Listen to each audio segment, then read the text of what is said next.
package. I'm gonna open it so you all can see it. I'm pretty stoked on this one. Turns out I have a knack for asteroids. So, yeah. Here we go. Silver Future, well done on asteroids. Thanks for playing. Silver bean counter. Alright, so as you can see, we have a Franklin half here. This is my favorite type of $50. I guess a JFK is probably my favorite, but this is my second favorite. He's got a weird looking head. And that one's in great shape. Something that I don't say often.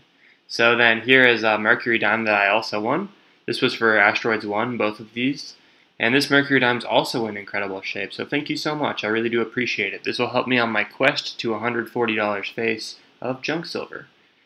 For winning Asteroids 2, we have this bad boy here. It's a 1780X, 83.3%, Maria Teresa Thaler. So that 1780X there just shows that it's a restrike. So it could have been minted any time from 1780. And nonetheless, one of my favorite coins. I have a Silver History Sunday on this coin if you guys are interested in learning more about it. Thank you so much, Silver Bean Counter. Alright, so here we have another giveaway win. I've been having a lot of luck in that department recently. Holy cow. This one happens to be from Detecting Dakota. Very cool channel, new channel, that is worth checking out. So if you guys haven't checked him out yet, I'll put a link in the description below. But here I won a pretty nice barber half, and so this will be my 4th barber half ever. I like even numbers, so that makes it awesome. And yeah, I appreciate it so much. I wish you luck with your channel, and hopefully some people will go check you out. Alright guys, I wanted to throw this in here real quick. This is Clash Guitars on YouTube.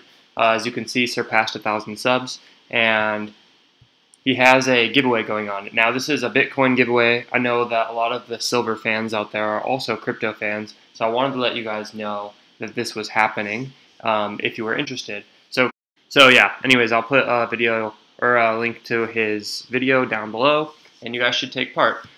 This channel is not just silver related, so if you get a little bored of silver related stuff or Bitcoin related stuff or whatever, there's a bunch of cool stuff here. So yeah, go partake if you wish. Alright, so I'm going to try something a little bit new here. I know Salivate Metal does a live stream comment review, and I think that's awesome.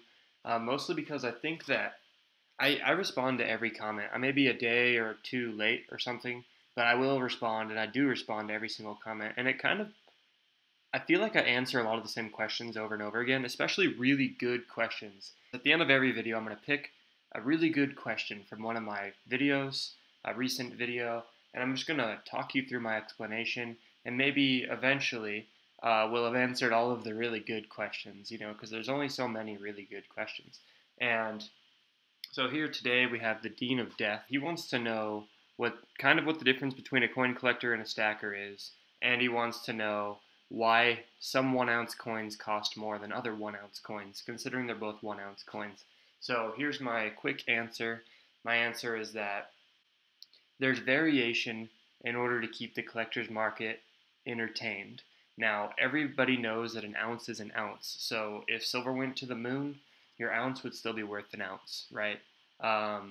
That's when you would lose your overall premiums. But what we really care about is the liquidity of each of these coins. So at the end of the day, everybody wants to sell their coins, or maybe they want their grandkids to sell their coins, or something like that, right? Well, at the end of the day, there are one of two things that can happen. You can either have a highly liquid, low premium coin that sells for near spot price, or you can have a numismatic coin that has a little bit of a premium that has appreciated over time. Okay, so that's the difference between a 1-ounce coin and a different 1-ounce coin. Is one may be aimed towards coin collectors, people that want to take a little bit of a risk. They spend a little bit more money today in hopes that the coin appreciates in value over time, or directed towards stackers or investors, people that want to spend a low amount over spot and just have the weight of silver. So in my opinion, those are the differences between one 1-ounce coin and a different 1-ounce coin.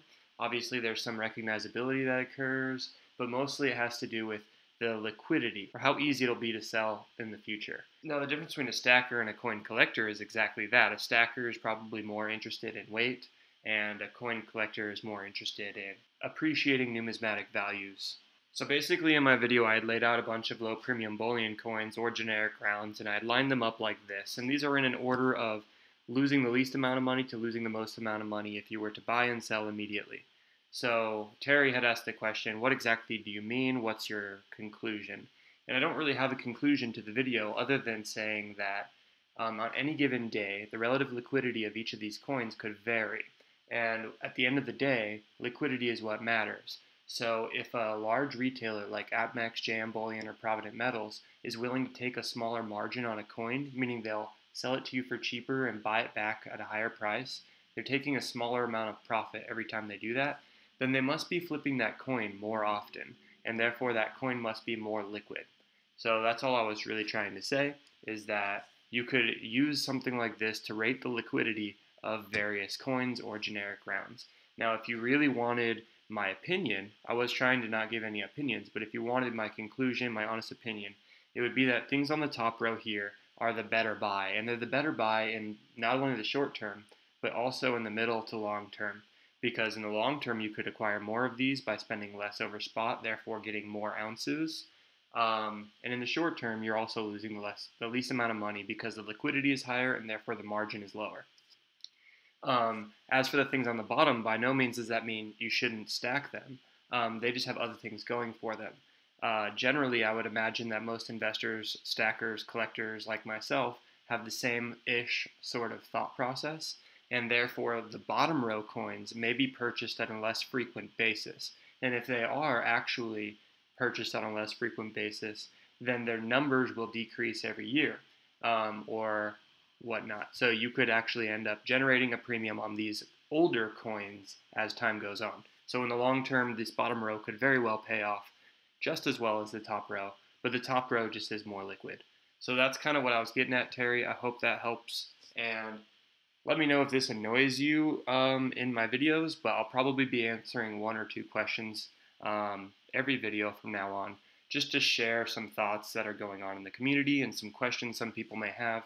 And just know that I'm not an expert, but I think about this a lot, and so I can just share my opinions with you guys. All right. Appreciate you guys watching anyway. Thank you. See ya.